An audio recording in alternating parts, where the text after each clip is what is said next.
नमस्कार, स्वागत है आपका प्रदेश समय में। मैं आशीष शर्मा आपके साथ। हम मिशन 2024 लोकसभा दर्पण पे निकले हुए हैं। आज हमारे साथ कांग्रेस से पूर्व पार्षद प्रत्याशी विकास चौधरी जी हैं। नमस्कार आपका। नमस्कार आशीष जी, स्वागत, वंदन, अभिनंदन आपका कि आप मित्र होने के नाते नाते एक मीडिया जगत में भी आपने प्रवेश किया है। उज्जवल भविष्य की आपके लिए शुभकामनाएं।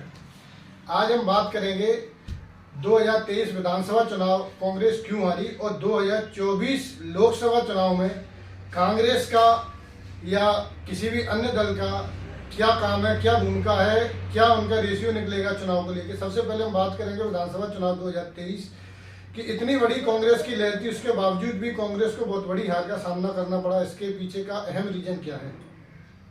देखिए, कांग्रेस की हार का मेन और अहम रीजन है लाडली बहना, जो माननीय मुख्यमंत्री, पूर्व मुख्यमंत्री, अब तो वो कुछ भी नहीं रहे हैं, ना मुख्यमंत्री है ना पूर्व मुख्यमंत्री है, शिवराज सिंह चौहान जी ने जो लाडली बहना योजना चलाई थी, वो घर घर में पैसे पहुंचे हैं और लाडली बहनों ने किसी की कोई नहीं सुनी है और सीधा बीजेपी को वोट दिया उन्होंने। तो मैं तो वही मेन मानता हूं, क्योंकि ये आप सही कह रहे हैं कि कांग्रेस की लहर थी, कांग्रेस की सरकार बन रही थी स्पष्ट बहुमत से, और अचानक से फिरबदल होने से ये बीजेपी की सरकार बनी है, प्रचंड बहुमत से बनी है। शुभकामनाएं उनको मेरी तरफ से। और लाडली बहनों की वजह से ही कांग्रेस आ रही है और कोई वजह नहीं। कांग्रेस तो कहती है कि ईवीएम का गड़बड़ चली है। देखिए, अपन ईवीएम को दोष इसलिए नहीं दे सकते क्योंकि कई कांग्रेस नेता जीते हैं।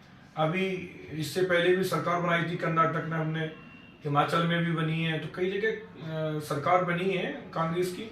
तो अपन कैसे कह सकते हैं कि ईवीएम, चूंकि ईवीएम एक बहुत बड़ा मुद्दा है, बड़े लेवल का मुद्दा है, अब अपन नहीं कह सकते कि ईवीएम स्पष्ट है, क्लियर नहीं कह सकते। अभी चुनाव लोकसभा के आने हैं 2 महीने बाद, तो आप क्या चाहते हैं कि कैसे प्रत्याशी कांग्रेस उतारे जिससे कि कांग्रेस को यहाँ का 35 साल का रिकॉर्ड टूटने में कायम हो?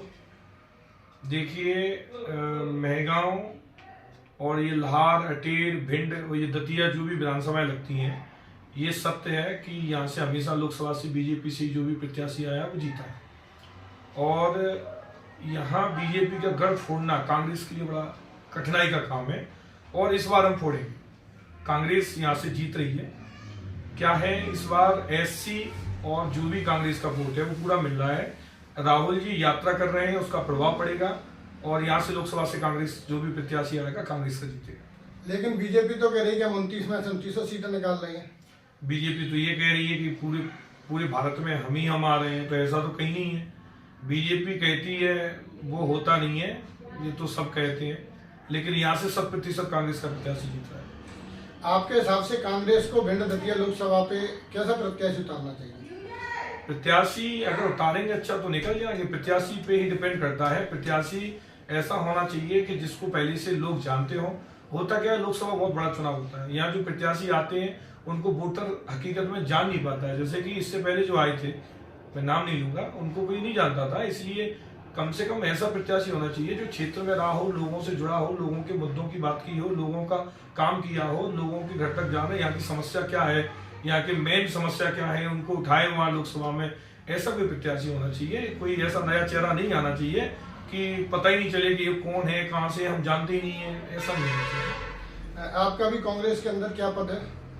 मैं वर्तमान में ब्लॉक उपाध्यक्ष हूँ महगांव से।